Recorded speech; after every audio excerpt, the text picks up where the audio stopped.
The initial case of alien abduction in the United States that gained widespread recognition was the account of Betty and Barney Hill, a married couple from New Hampshire.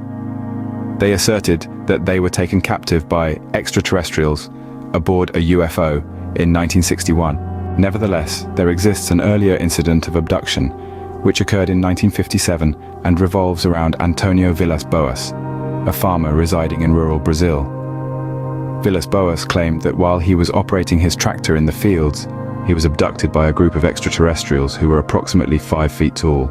He was taken to their spacecraft and placed in a room where he observed a gas being emitted from the walls, causing him to feel unwell. Subsequently, a stunning naked female with long platinum blonde hair, fiery red pubic hair, and deep blue cat eyes approached him and coerced him into having sexual intercourse. It is likely that he did not resist much. Vilas-Boas stated that her objective was to create a hybrid of humans and aliens, which she planned to nurture on her own planet. Upon his return, Vilas-Boas discovered that he had sustained burns on his body. A physician from a well-known medical facility identified them as radiation burns.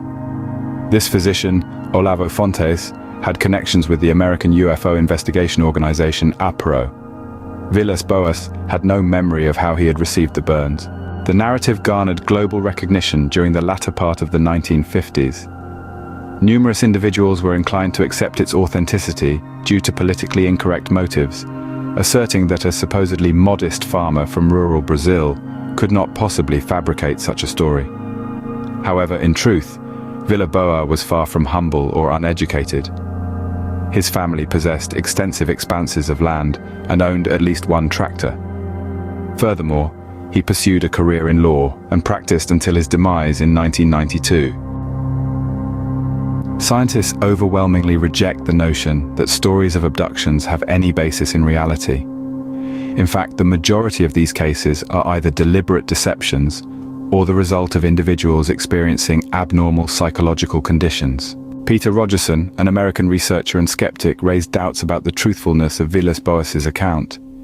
He pointed out that an article discussing alien abduction had already been published in the widely read magazine O Cruzeiro in November 1957.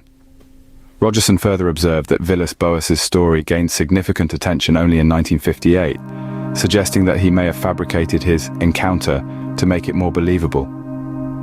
Additionally, Rogerson argued that Vilas-Boas, like many other alleged abductees, could have been influenced by the sensationalist narratives of ufologist George Adamski.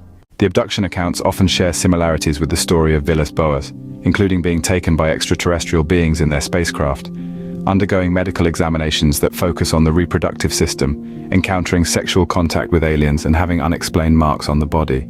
In his remarkable book, Demon-Haunted World, Carl Sagan skillfully unites these components, advocating for a correlation between the testimonies of abductees in the present and the long-standing narratives of enigmatic nocturnal encounters with a sexual undertone. Throughout history, various mythologies have existed for thousands of years, such as the Sumerian folklore dating back to 2400 BCE. In this folklore, a demon in either male or female form seduces individuals while they sleep. The incubus and succubus demons, which come during sleep to have sexual relations with unwilling humans, were also written about by Saints Augustine and Thomas Aquinas. Similar tales of this nature can be found in cultures all around the globe. In the meantime, the closest star to our planet is situated approximately 4 light-years away. It would require around 100,000 years for our swiftest spacecraft to reach that destination.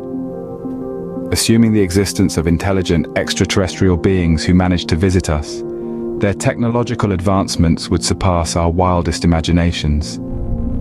They would possess the ability to swiftly travel between stars and effortlessly arrive and depart without leaving any evidence behind. It is worth questioning the purported recurrence of examinations that concentrate on our reproductive organs.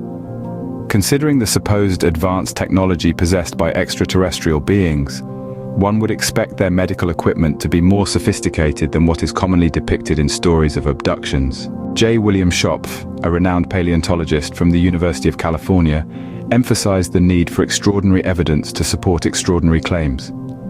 However, when it comes to alien abductions, it appears that we should rely on ordinary explanations in the absence of such compelling evidence.